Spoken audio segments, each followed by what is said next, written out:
The man who saved the world alone. There is a moment in this story, one single moment, where a man sitting alone in a dark room decided not to press a button. Because of that decision, you are alive right now. Your parents were alive to meet each other. Your children exist. Every person you have ever loved got to live out their life. Because of one man, one night, one choice. And almost no one knew his name for the next 20 years. September 26th, 1983. A Soviet early warning bunker, 100 kilometers outside Moscow. The world is holding its breath without knowing it. His name was Stanislav Yevgrafovich Petrov. He was 44 years old. He was tired. He had taken someone else's shift. And in about 4 minutes, he was going to have to make the most consequential decision in the history of civilization. This is his story. And in a very real sense, it is yours too. Part 2. The world these men lived in. To understand what Petrov faced that night, you need to understand what 1983 felt like. Not the history book version, the lived version. The Cold War was not cold anymore. It had a fever. 6 weeks before that September night, Soviet air defense had shot down Korean Airlines Flight 007, a civilian passenger jet. 269 people dead. The United States called it murder. The Soviet Union called it self-defense. The world called it a catastrophe.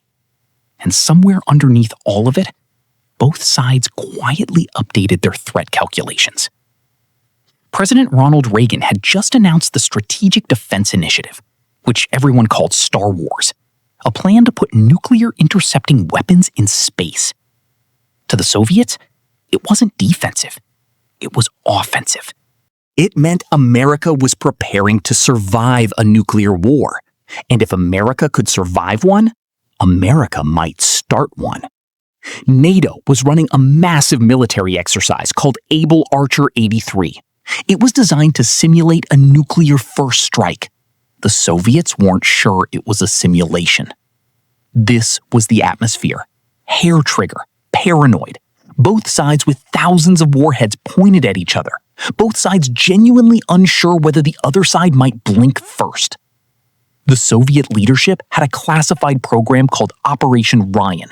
Its job was to detect signs of an imminent American nuclear attack. They were looking for it, expecting it almost, dreading it. And into this world, Stanislav Petrov walked into Serpukhov 15, a secret command bunker, and sat down at his post. Part 3. The man himself. Petrov was not a soldier in the heroic sense.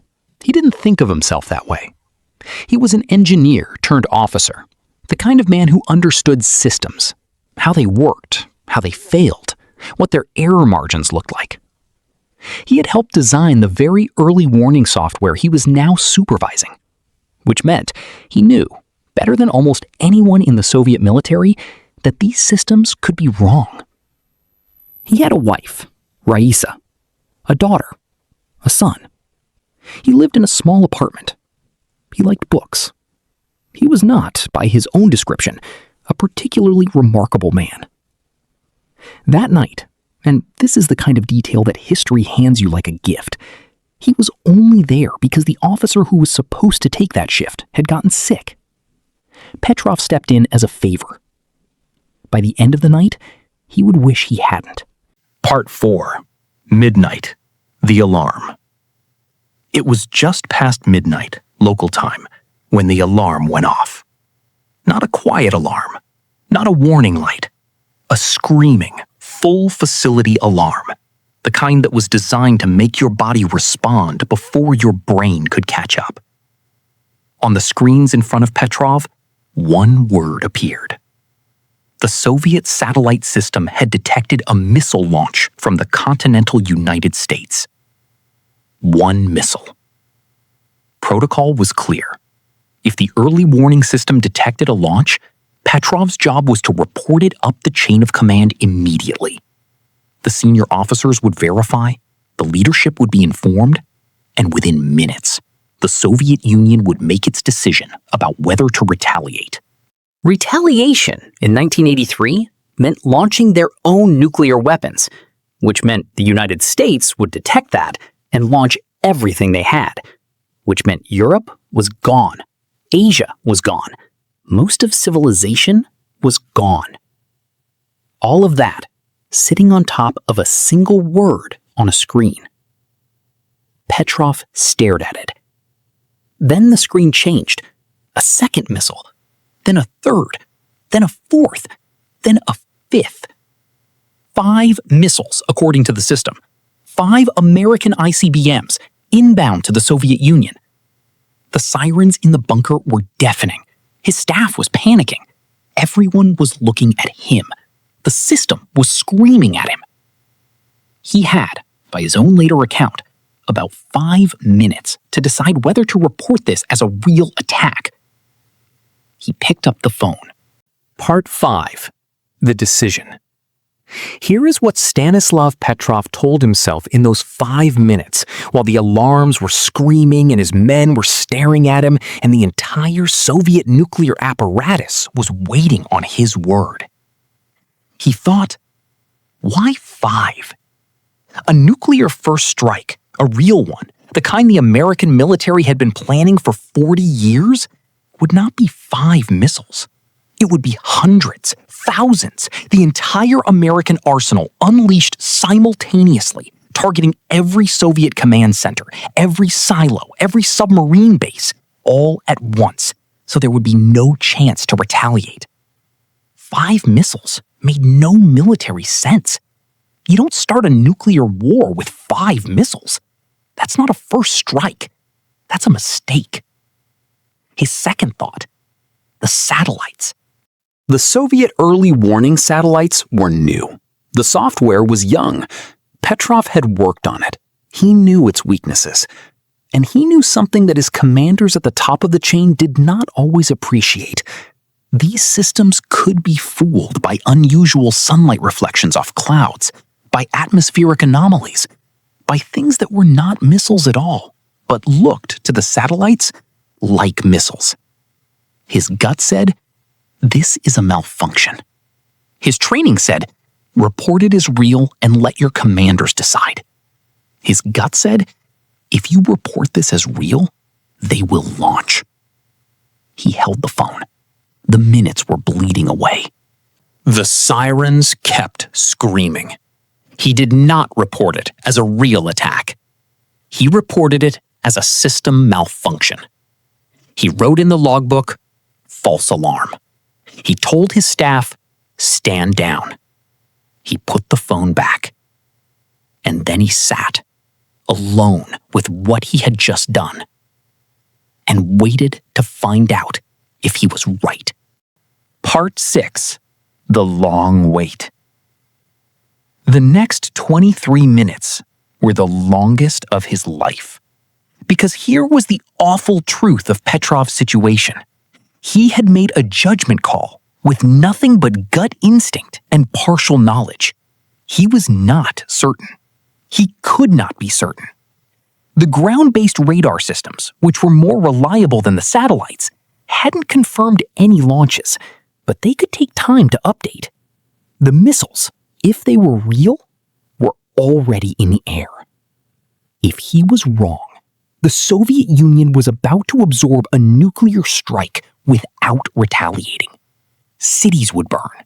Millions would die. And it would be because he, Stanislav Petrov, a man who had stepped in on someone else's shift, had decided a screaming alarm was a false alarm. He sat with that possibility for 23 minutes. Nothing happened. No missiles, no explosions, no confirmation from any other system. The investigation later concluded that the Soviet satellites had been fooled by an unusual alignment of sunlight reflecting off high-altitude clouds over the Midwest. The system had seen light and called it missiles. The software, trying to be responsible, had done its job and gotten it catastrophically wrong. Petrov had been right. The world had not ended. Part 7. The Silence.